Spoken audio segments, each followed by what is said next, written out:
예, 안녕하십니까. 이제 모바일 임베디드 프로그래밍 5주차 수업을 진행해 보겠습니다. 일단 제목에서 모바일 임베디드 프로그래밍이라고 해놨는데, 저희가 공부하고 있는 게 웹 스크래핑 또는 웹 크롤링에 관련된 얘기를 하고 있기 때문에 웹 크롤러라고 이번 슬라이드에는 제목을 좀 변경해 봤습니다. 어떻게 지금까지 학습하신 내용들이 잘 이해가 되고 응용할 수 있도록 연습을 하고 계신지 조금 궁금하긴 합니다. 그래서 과제를 이렇게 받아서 보고 있으면은 아직 조금 이해가 덜 돼 있는 상태라고 보여지는 과제가 다수 좀 보이더라고요. 그래서 이 부분 꾸준히 연습을 하실 필요가 있습니다. 아직까지는 특정한 정보를 여러분들이 크롤링을 하거나 하기에는 부족한 부분이 많이 있을 겁니다. 근데 조금 더 학습을 해 나가다 보면은 뒷부분에서 조금씩 이해가 될 수 있고, 응용을 어떻게 하면 되는지를 천천히 알아갈 수 있는 시간이 이제 준비되어 있기 때문에, 특히 오늘 같은 경우도 일부분 여러분들한테 드리는 과제를 봤을 때 좀 생각을 해보자, 어떻게 스크래핑을 해야 되는지, 크롤링을 어떻게 해야 되는지에 대한 것을 고민하는 시간도 요번 장에 오늘 수업에 포함되어 있습니다. 그래서 5주차의 내용을 보시면은 제목이 웹 크롤링 모델이라고 작성을 해놨습니다. 즉 모델 부분이 나오게 됩니다. 어떤 방법을 택해야 할지. 자, 그래서 오늘 잘 들어보시면은 그렇게 크게 무리되지 않고 어렵지 않은 내용들을 수업한다, 학습한다 로 이해하실 수 있을 겁니다. 자, 목차는 뭐 들어가기 있고요. 그리고 객체의 계획 및 정의에 대한 부분이 나와 있고요. 그리고 다양한 웹사이트 레이아웃을 다루는 방법, 그리고 크롤러를 구성하는 3가지 방법에 대한 설명을 합니다. 마지막으로 실습 및 복습 문제를 좀 드려보도록 할 거예요. 근데 뭐 들어가서 설명을 드린다면 1교시 수업, 일단 요번 주차에 수업할 내용들을 소개를 좀 간단히 해드리고, 요번 장에서 다루는 내용 어떻게, 그리고 앞으로 크롤링을 어떻게 해야 되는지에 대한 설명을 하는 내용이 포함된 게 1교시 내용입니다. 교재 페이지 수로 보면은 그닥 많지 않은 페이지인데 내용이 굉장히 많이 함축되어 있기 때문에 공부를 하시면서 거듭 반복해서 좀 읽어 나가실 필요가 있다고 생각을 해요. 영상도 충분히 돌려보시고요. 예. 자, 그래서 들어가기 부분으로 가겠습니다. 지난 시간까지 학습 내용을 보시면은 뭐 데이터 입력 제어가 가능한 크롤링을 학습을 했습니다. 특정한 목적을 가지고 크롤링을 하는데 뭐 사이트를 링크를 찾아낸다든지 이런 방법들에 대해서 학습을 했죠.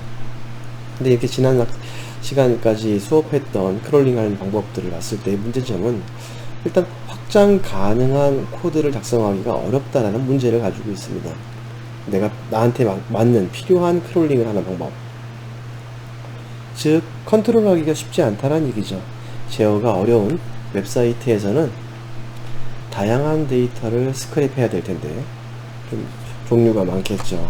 그래서 다양한 데이터를 스크랩하고 뭐 또 저장하는 기능, 뭐 이 내용은 6장에서 저장과 관련된 내용들은 다시 다루기 때문에 그때 살펴볼 수 있는데, 어쨌든 종류가 다양한 데이터들을 크롤링하는 방법, 이게 제어가 굉장히 어렵다는 거죠. 현재까지 배운 내용 가지고는요.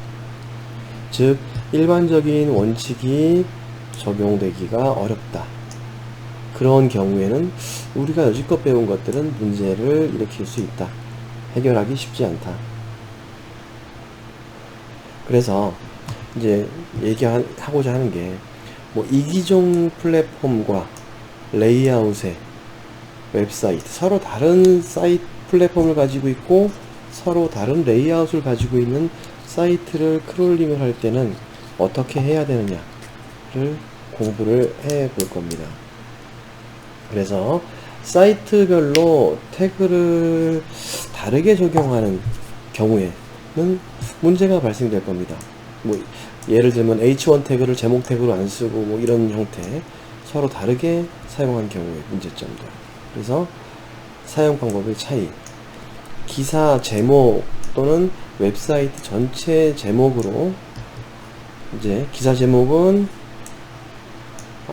이렇게 해요. 스판, 아이디, 타이틀 이렇게 해서 서로 다르게 사용하는 경우에는 우리가 여지껏 배운 학습 내용으로는 크롤링의 한계가 있다라는 거죠. 따라서 이런 문제를 해결하기 위해서는 사이트 크롤링 자체의 유연성을 좀 가미를 해서 코드를 작성하셔야 된다는 얘기입니다. 그래야지만 코드 작성, 코드의 수정이 없이 서로 다른 사이트, 다르게 작성된 사이트에서 사이트를 추가해서 뭐 두 군데, 세 군데 서로 다른 사이트를 크롤링을 해볼 수 있다는 것이죠. 예, 이렇게 해서 해결을 좀 해보자 라는 내용을 다루고 있습니다. 그래서 계속해서 요번 시간에 다룰 얘기는 이제 크롤링의 상황에 대해서 고민을 좀 해보자. 여러 사이트에서 동일 제품의 가격을 스크랩을 하려고 한다라면 어떻게 해야 되는지 이런 상황도 있겠죠. 그리고 상품 가격의 그 원 표시 단위, 통화 단위가 서로 다른 경우, 또 다양한 종류가 있을 경우 그런 상황, 또는 외부 데이터, 사이트 외부 데이터와 결합이 되어 있는 그런 상황에서의 크롤링이 필요한 경우 어떻게 해결할 것인지. 따라서 웹크롤러의 응용 방향을 보시게 되면요, 일정 패턴이 적용된 확장성이 뛰어난 크롤러를 구성을 해야 됩니다. 자, 여기서 패턴이라는 말이 나오는데요, 패턴, 이제 구현 내용에도 패턴에 관련된 얘기를 하게 될 겁니다. 따라서 여러분들이 사이트를 보시면은 단순히 우리는 이제 페이지를 보는 게 아니고 그 안에, 사이트 안에 어떤 형태로 구성이 되어 있는지를, 그 패턴을 분석할 필요가 있다는 얘기가 됩니다. 즉 적용 가능한 패턴이 무엇인지를 좀 학습할 필요가 있겠죠. 그래서 우리가 만드는 웹크롤러의 유지 관리성 및 경고성을 향상시킬 수 있는, 그렇게 향상시킬 수 있도록 크롤러를 응용하는 방향을 제시해야 된다. 자, 이게 이제 우리가 생각해야 될 부분이죠.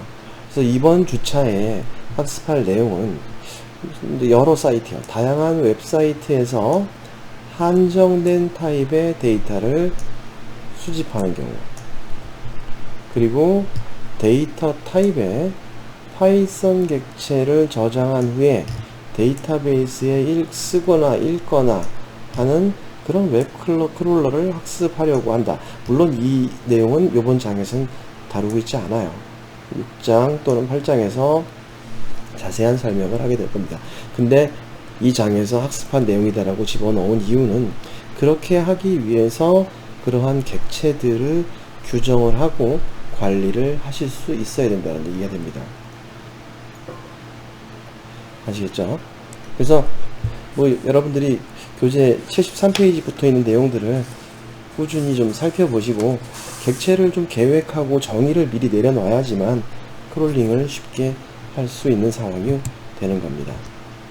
그래서 객체를 계획하고 정의하는 부분으로 넘어가면요, 일단은 웹 스크래핑에는 여러 가지 함정들이 좀 있는데요, 그 함정 중에서 한 가지를 보시게 되면 이제 쉽게 빠질 수 있는 모순점을 얘기하는 겁니다.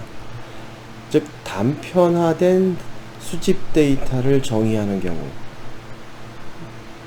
그렇죠. 여지껏 우리가 했던 것은 그냥 하나의 제품 또는 의류 뭐 이런 것들을 가지고 생각을 했던 건데, 이렇게 정의하면은 특정 사이트에서는 크롤링을 하기엔 편하겠지만 여러 사이트에서는 크롤링하기가 쉽지 않다라는 이 문제가 발생이 됩니다. 따라서 뭐 바로 사용 가능한 데이터 위주의 수집 데이터를 적용한 경우에는 사이트마다 적용 데이터가 다르거나 서로 표현을 다르게 하고 있거나 이런 경우에는 문제점을 얘기한다는 겁니다. 그래서 밑에 문제 상황을 예시를 들어놨는데요. 예시요. 동일 제품을 취급하는 두 사이트에서 데이터 항목이 차이가 나는 경우, 같은 제품을 취급하는 사이트인데 서로 다른 항목으로 취급하는 경우, 즉 A 사이트에는 없는, 그리고 B 사이트의 데이터 항목, 즉 여기서 말하면 DB로 얘기하면 필드라고 보시면 되겠죠. 그런 필드가 존재한 상황일 때 문제가 발생될 겁니다. 근데 이럴 때마다 우리는 조사 항목에 해당 필드를 추가를 해줘야만 할 거예요. 네, 추가를 해주는 상황이 만들어지게 될 겁니다. 또 다른 문제 상황은요. 다른 유형이 제품에 확장할 경우, 다른 유형의 제품에 확장할 경우, 즉 추가할 조사 항목이 수집이 필요한 경우, 그 추가 조사 항목이 만들어진다는 이해 되겠죠. 필드를 추가하는 내용도 마찬가지고 조사 항목이 늘어날 수 있다는 겁니다. 즉 변동이 생긴다는 것이죠. 이렇게 되면은 뭐 그때그때 적용시킬 수는 있겠지만 문제가 될 수 있는 소지가 있는 게, 이렇게 되면 조사할 데이터들의 항목들이 굉장히 많아진다는 문제를 갖게 됩니다. 따라서 새로운 정보에 따른 속성을 추가하는 것이 반드시 필요한 상황이 되는데, 근데 이런 속성 추가가 불가능해지는 경우가 많아집니다. 즉 그때그때 매번 계속 추가를 한다는 것은 불가능하겠죠. 또한 수집된 데이터와 추가 데이터의 분석에 오버헤드가 걸릴 수밖에 없을 겁니다. 네, 그래서 그때마다 시스템이 변경된다든지 이런 데이터를 분석하는데 내용이 서로 상이하기 때문에 오버헤드가 발생될 수 있다는 거죠. 그래서 파이썬 객체하고 데이터베이스 구조에 수정이 불가피한 경우가 만들어질 거고, 결국 이렇게 수정을 하다 보면은 분석이 어려운 데이터셋이 만들어진다는 그런 문제를 발생시킬 수 있습니다. 다 이해되시죠? 예, 이런 문제점들을 갖는다. 자, 계속해서 진행을 해보면요. 따라서 우리가 어떻게 하면 그 문제를 해결할 것인가를 생각을 해보고 고민을 해봐야 된다는 얘기가 되겠죠. 그래서 확장성 있는 프로젝트를 좀 만들자. 그렇게 하려면 세 가지, 단일 사이트 참조는 지양해야 된다 하지 말자. 여러 사이트에 범용적으로 수집할 데이터들을 관리를 해주고 검색을 하고 분석을 해서 크롤러를 구성을 해야 된다는 것이죠. 자, 그리고 반드시 필요 데이터의 정의로 시작을 한다.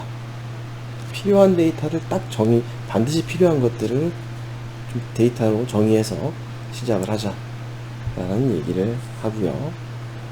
세 번째, 필요 데이터를 어떻게 수집할 것인지 수집 방법을 결정을 하셔야만 합니다. 그래야지만 좀 더 유연한 프로그램을 만들 수 있다는 얘기가 되죠. 그래서 밑에 예를 들어 놓은 게, 시간에 따라서 제품의 가격이 변화하는 것을 조사하겠다 하는 경우에 이제 수집 데이터를 정의를 내리겠죠. 일단 품명이 들어갈 거고요. 제조사는 어디고, 가능하다라면 제품 아이디 값도 수집을 하는 형태가 돼서 이런 데이터들을 고정으로 수집을 하겠다 라고 정의를 합니다. 그리고 난 뒤에 일괄 적용 가능한 데이터를 선택을 하는 것이죠. 자, 따라서 지금은 수집 데이터를 결정할 때 처음에 이제 고려할 사항들을 나열을 해 놨는데요.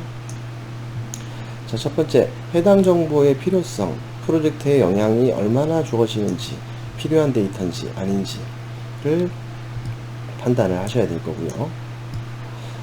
지금 판단을 수집을 안 했다라고 한다면 향후에 다시 이 정보를 수집을 하려고 그러면 얼마나 어려운가, 얼마나 많은 투자가 들어가야 되는 것인지도 이제 고려를 해봐야 됩니다.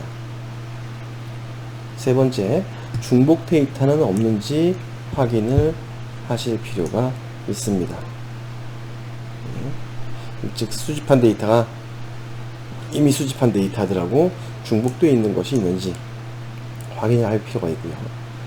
네 번째, 객체의 데이터 저장의 논리성을 제공해야 됩니다. 고려를 해야 된다는 얘기죠. 이제 즉 이 데이터가 해당되는 객체에 저장하는 게 맞냐 안 맞냐, 즉 우리가 앞에 얘기했던 것들은 제품에 해당되는 것들이요. 이렇게 제품에 대해서 했던 것, 즉 이런 것을 저장할 때 만약에 사이트마다 이 취급하는 내용이 또는 설명이 다르다라면 어떻게 해야 될 것인지, 그러면 이제 분석하기가 쉽지가 않게 되겠죠. 그렇게 됐을 때 데이터를 고려를 해서 수집 데이터를 정의를 하자 라고 말을 하는 거고요. 그 다음에 이렇게 위에서 한 것처럼 수집할 데이터를 결정을 했다라면 저장하고 처리하는 방법을 결정하기 전에 몇 가지를 좀 추가적으로 고려를 해보자는 겁니다. 이제 아래쪽 내용입니다. 아래쪽 데이터 수집을 이제 할 정도, 위에는 결정을 하는 사항의 고려사항이고 수집할 때의 고려사항이다. 그래서 네 가지를 다시 정의를 해놨는데요. 이게 습관이 좀 들어서 좀 이렇게 몸에 배이셔야지만 데이터 수집이 편리해질 겁니다. 그래서 데이터의 영속성, 즉 계속 나타나는 데이터인가 아닌가, 간혹 나타나는 데이터인가 확인을 해야 되고요. 자, 사이트별 데이터의 관련성, 즉 모든 사이트에 관련성이 있는 것이고 계속 등장하냐, 아니면 극히 소수만 일부분만 차지하는 데이터냐. 자, 그리고 해당되는 데이터는 얼마만큼의 크기를 가지고 있느냐, 방대한 데이터인가 아닌가를 확인을 고려해야 되고요. 그리고 만약에 데이터가 크다면 큰 데이터의 경우 분석할 때마다 데이터를 수집해야 되느냐, 즉 그때마다 모두 다 필요한가 라고 고민을 해보자는 것이죠. 아니면 가끔 가져와도 되는 것인지. 왜 그러냐면 밑에 있는 네 번째, 데이터의 가변성 때문입니다. 즉 얼마나 가변성을 가지고 있는 거냐, 즉 속성의 변화, 즉 유형, 수정 또는 보정 단위를 사용하느냐, 뭐 그런 것들도 데이터의 가변성을 확인을 하고 고려해서 데이터를 수집하셔야 될 겁니다. 수집 데이터를 결정을 하고 추가 고민사항들을 얘기하는 것이죠. 이렇게 이제 크롤링을 한다고 해서 바로 코드로 들어가는 게 아니고 고민을 충분히 하고 설계를 잘 하셔야지만 유연한 크롤링을 할 수 있다는 얘기가 되는 겁니다. 그 얘기를 교재에서 초반에 좀 설명을 좀 많이 하고 있어요. 자, 지금 같은 경우에는 이제 추가적으로 이제 설명을 하는 게 메타입니다. 메타 분석을 실행을 하죠. 제가 좀 수정 좀 같이 할게요.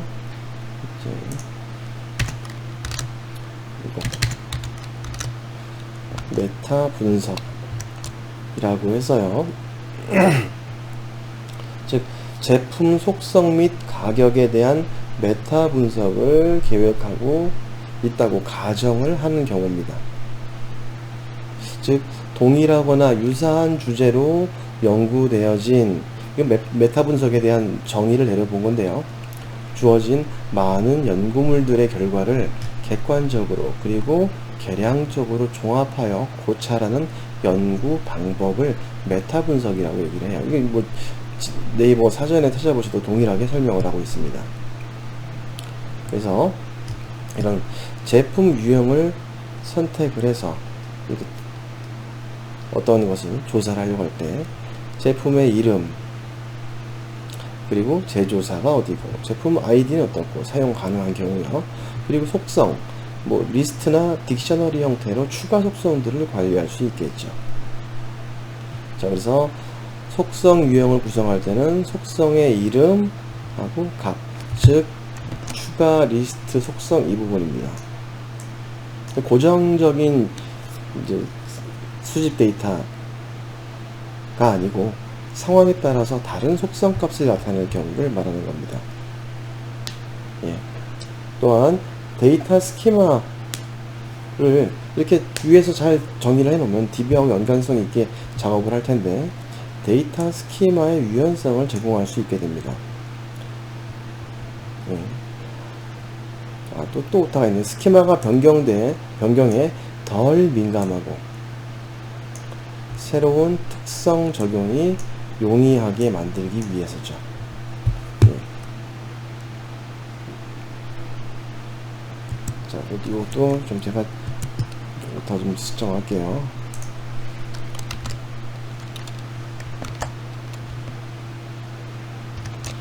그래서 이렇게 속성을 잘 만들 수 있게.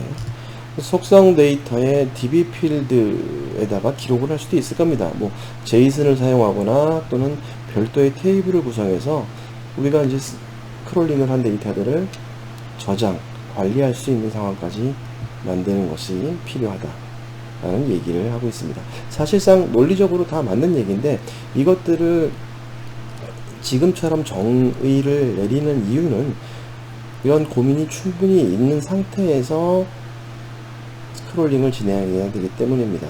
따라서 오늘 2교시, 3교시에 대한 설명 이외에 3교시 끝나고 나서 이번 시간에 과제로 드릴 내용은 이러한 부분들을 얼마나 분석을 할 수 있느냐, 스크롤링으로 코드를 한번 해놓으면 웬만큼 크게 달라지지 않는 이상 많은 변화 없이 사용하실 수도 있을 텐데요. 그래서 여러분들이 구성을 한번 조사해보고 적용해보는 예를 한번 과제로 드려볼 계획입니다. 그래서 이제 계속해서 객체를 계획하고 정의 내리는 부분으로 가서요. 자꾸 이게 오타가 났을까요? 메타 분석입니다. 자, 그래서 또 정의를 내리기를 동일하거나 유사한 주제로 연구되어진 많은 연구물들의 결과를 객관적으로 그리고 계량적으로 종합해서 고찰하는 방법. 다시 한번 정의해 봤어요. 앞에서 나왔던 내용들입니다. 다시 한번 적었고요. 그렇게 하는 이유가 객체 계획 정의 부분이고요. 그래서 DB 필드까지 동일하게 설명이 됐고요. 아래쪽에 보니까 이런 데이터 모델이 중요한 이유를 설명을 하고 있는데요.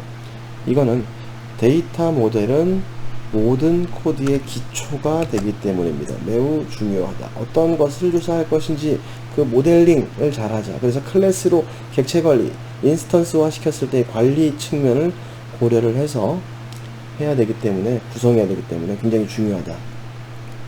자, 또한 잘못된 모델은 코드 작성 및 유지 관리, 그리고 데이터 추출과 효율적인 사용에 문제점을 가질 수밖에 없습니다.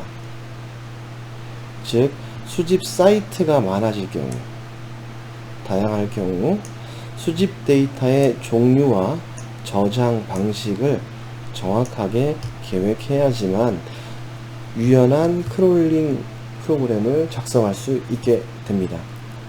자, 지금까지 말씀드리는 게 교재에서 이제 78페이지까지 여러분들에게 이 크롤링을 어떻게 해야 될지를 설명하는 부분을 간략하게 요약해 가지고 작성을 해 봤어요. 뭐 이 수업 이외에도 많은 과목을 수강하고 계실 거지만 크롤링을 한번 공부를 해 놓으시고 나면 굉장히 다양한 분야에서 사용할 수 있고 적용 가능하기 때문에 여러분들이 꼭 학습하고 이해하시고 사용하실 줄 아셨으면 좋겠습니다. 자, 일단 1교시에서 정의할 내용들은 목적이 딱 하나죠. 정확한 계획을 잡아서 수집 데이터들을 정의를 하고 고려해서, 그리고 추가사항은 무엇이 있는지도 고려를 하고 그것에 맞는 인스턴스를 만들 수 있도록 객체를 관리하자. 클래스를 관리하는 것이죠. 그렇게 해야지만 여러 다양한 사이트에서 데이터들을 수집하기가 수월해질 수 있다 라는 것을 설명하고 있습니다. 자, 1교시는 여기서 마치도록 하고요. 2교시에서 그렇다면 어떠한 내용들을 어떠한 크롤링 방법을 통해서 실제로 다양한 데이터들을 수집할 수 있는지 살펴보도록 하겠습니다.